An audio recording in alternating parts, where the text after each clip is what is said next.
उस छोटे से गांव चांदपुर की धूल भरी गलियां सुनसान थी। हवा में मिट्टी की सोंधी खुशबू तैर रही थी और कहीं दूर से गायों की घंटियों की मधुर आवाज आ रही थी। इन गलियों में कभी दो छोटे बच्चे नंगे पांव दौड़ा करते थे, हंसी मजाक सपने और एक दूसरे का साथ। आज वही गलियां एक अजनबी सी चुप्पी में डूबी थी, जब तक कि एक चमचमाती काली मर्सिडीज उनके बीच से गुजरी। गांव के बच्चे जो सड़क किनारे गिल्ली डंडा खेल रहे थे ठिठक गए। उनकी आंखें आश्चर्य से चमक उठी। ऐसी गाड़ी इस गांव में पहले कभी नहीं देखी गई थी। कार धीरे धीरे एक जर्जर झोपड़ी के सामने रुकी। उसका ड्राइवर, जो सूट में सजा हुआ था, ने दरवाजा खोला। कार से उतरा एक शख्स, लंबा, सुंदर और चेहरे पर एक गहरी उदासी लिए। वह था राघव मेहरा, शहर का नामी उद्योगपति, जिसके कारोबार की चर्चा अब देश विदेश में होती थी। उसकी कंपनी मेहरा इंडस्ट्रीज स्टील और टेक्नोलॉजी के क्षेत्र में अग्रणी थी। लेकिन आज राघव का दिल उस चमक दमक से कोसों दूर था। वो यहाँ अपने अतीत को तलाशने आया था, एक ऐसा अतीत जो उसकी जिंदगी का सबसे कीमती हिस्सा था। राघव की नजर उस झोपड़ी पर पड़ी। छप्पर से लटकते तार, टूटी फूटी दीवारें और दरवाजे पर लटका एक पुराना पर्दा। ये वही जगह थी जहां उसने अपने बचपन के सबसे हसीन पल बिताए थे। यह झोपड़ी मोहन की थी, उसके बचपन के दोस्त, जिसके साथ उसने नदियों में छलांग लगाई थी, पतंग उड़ाई थी और रातों को तारों के नीचे भविष्य के सपने बुने थे। लेकिन समय ने दोनों को अलग अलग राहों पर धकेल दिया था। राघव शहर की चकाचौंध में खो गया और मोहन इस गांव की मिट्टी में सिमट गया। राघव ने अपनी जेब से एक पुराना मुड़ा हुआ कागज निकाला। उस पर स्याही से लिखा था, राघव, 10,000 रुपए मोहन को चुकाना है। यह कर्ज कोई साधारण कर्ज नहीं था। ये उस वक्त की बात थी जब राघव कॉलेज के पहले साल में था। उसके पिता की मृत्यु के बाद परिवार आर्थिक तंगी से जूझ रहा था। कॉलेज की फीस भरने के लिए पैसे नहीं थे और राघव का सपना, इंजीनियर बनने का सपना, टूटने की कगार पर था। उस वक्त मोहन ने अपनी माँ की एकमात्र सोने की चूड़ियां बेच दी थीं। राघव, तू पढ़ लिख कर बड़ा आदमी बनेगा, मोहन ने हंसते हुए कहा था। यह पैसे मेरी दोस्ती की निशानी है। जब तू बड़ा आदमी बनेगा तब लौटा देना। राघव ने उस दिन वादा किया था कि वो ये कर्ज जरूर चुकाएगा।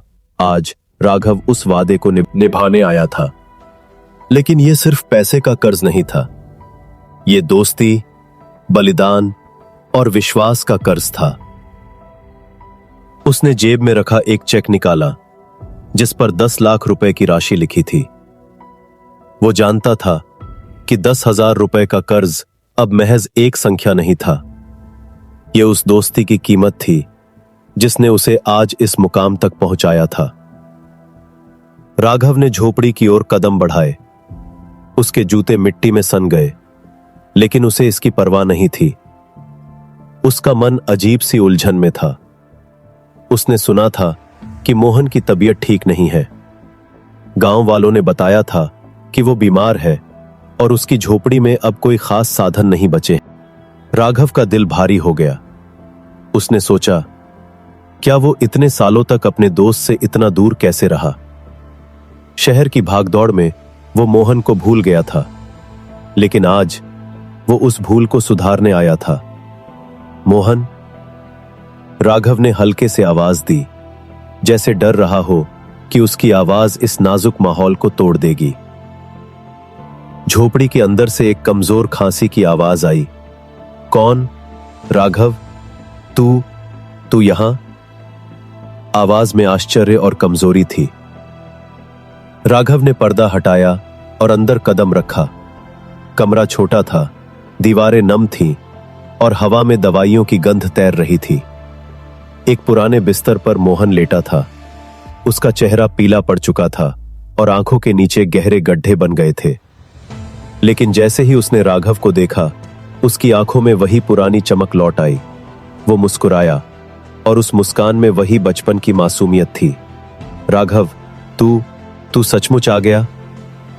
मोहन ने उठने की कोशिश की, लेकिन उसकी कमजोरी ने उसे रोक लिया। राघव जल्दी से उसके पास पहुंचा और उसका हाथ थाम लिया। हाँ मोहन, मैं आ गया। बहुत देर कर दी ना? उसकी आवाज में पछतावा था। मोहन हंसा, लेकिन उसकी हंसी खांसी में बदल गई। देर? तू तो बड़ा आदमी बन गया राघव। मैंने सुना है तेरी कंपनी अब आसमान छू रही है। राघव की आंखें नम हो गईं। ये सब तुझ बिना मुमकिन नहीं था मोहन।